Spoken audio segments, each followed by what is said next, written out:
Every year, about 10 friends and myself either drive or fly into Jackson Hole, Wyoming to do a snowmobiling, high mountain, deep snow vacation.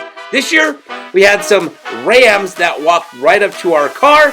We also saw some elk far in the distance, and we had an amazing time snowmobiling in some of the deepest snow you can ever imagine. For those of you who have ever done some snowmobiling on trails, you've been on a tour, that is not this type of snowmobiling. There is no trail.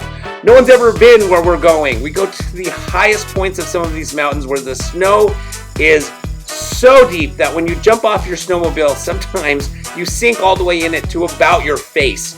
At which point, it's very difficult to get back on your snowmobile because now you're doing a pull-up with all of your snow gear and trying to get back onto that snowmobile.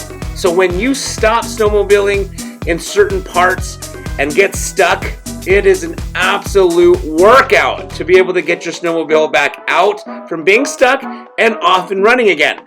But having said all of that, it is an absolute blast. We get up high in the mountains where no one ever goes and experience some of the world's most beautiful scenery anyone has ever seen.